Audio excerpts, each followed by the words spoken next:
ഒരൊറ്റ വീഡിയോയിൽ അവസാനിക്കുമെന്ന് കരുതിയ സീരീസാണ് ഇന്ന് മൂന്നാമത്തെ വീഡിയോയിൽ എത്തി നിൽക്കുന്നത്. നിങ്ങളുടെ സപ്പോർട്ടിന് ഹൃദയം നിറഞ്ഞു നന്ദി. ഇന്നും രാവിലെ നേരത്തെ എണീറ്റ് നേരെ പാലാ ഷോറൂമിലേക്ക്. പതിവ് പോലെ രാവിലെ ചെയ്യാനുള്ള കാര്യങ്ങളൊക്കെ എഴുതി വെച്ചു. പാലായിലെ ദിവസത്തിലെ ഏറ്റവും ബോറിംഗ് ടൈം രാവിലെ നിന്ന് അക്കൗണ്ട്സ് നോക്കുന്നതാണ്. അത് ഇന്ന് ഉച്ച വരെ നീണ്ടു.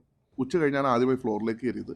അവിടെ നമ്മളൊരു പുതിയ മോക്കപ്പ് ചെയ്തിട്ടുണ്ട്. യെല്ലോ ആൻഡ് വൈറ്റിൽ വരുന്ന ഒരു കിടിലൻ കോമ്പിനേഷൻ. ആ മോക്കപ്പ് ഒന്ന് റിവ്യൂ ചെയ്തതിന് ശേഷം അവിടെ ഉണ്ടായിരുന്ന കസ്റ്റമേഴ്സിനെ എല്ലാം ഒന്ന് മീറ്റ് ചെയ്തു. ഇന്ന് നമുക്ക് കുറച്ചധികം ഡിസ്പ്ലേ വർക്ക്സ് നടക്കുന്നുണ്ട്. ഒരു പുതിയ ഫുൾ ബോഡി ടൈൽസിൻ്റെ പാനൽ ഡിസ്പ്ലേ വർക്ക്സും നമ്മളൊന്ന് കംപ്ലീറ്റ് ചെയ്തു ഇന്ന്. ഈ കാണുന്നതെല്ലാം ഫുൾ ബോഡി ടൈൽസിൻ്റെ നമ്മുടെ ഷോറൂമിൽ പുതിയതായിട്ടുള്ള കിടിലൻ കളക്ഷൻസ് ആണ്. അത് കംപ്ലീറ്റ് ചെയ്തതിനു ശേഷം ഇന്നത്തെ ഡേ അവസാനിപ്പിച്ച് നേരെ വീട്ടിലേക്ക്.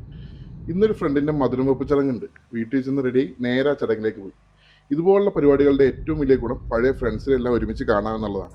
നേരെ ആ ചടങ്ങിലേക്ക് ചെന്ന് ഫ്രണ്ട്സിനെ എല്ലാം കണ്ട് പഴയ കഥകളൊക്കെ ഒന്ന് സംസാരിച്ച് ഫുഡ് അടിച്ചിരുന്നപ്പോഴാണ് ഒരു പുതിയ പ്ലാൻ, സിനിമയ്ക്ക് പോയാലോ എന്ന്. അങ്ങനെ നേരെ ടിക്കറ്റ് എടുത്ത് 10:15 ഷോയ്ക്ക് ഗ്രാൻഡ് സെൻട്രൽ മാളിൽ ചത്താപ്പച്ചക്ക് കയറി. സിനിമയൊക്കെ കൊള്ളാം, പക്ഷെ അവസാനം എന്തിനോ വേണ്ടി ഒരു ക്യാമിയോ കൊണ്ടുവന്ന് കൊളമാക്കിയിട്ടുണ്ട്. അങ്ങനെ സിനിമ കഴിഞ്ഞ് നേരെ വീണ്ടും കല്യാണ ചെറുക്കൻ്റെ വീട്ടിലേക്ക്. അവിടെ ഇരുന്ന് ഒരു റൗണ്ട് കൂടി സംസാരിച്ച് രാത്രി 1:30 തിരിച്ച് വീട്ടിലെത്തി.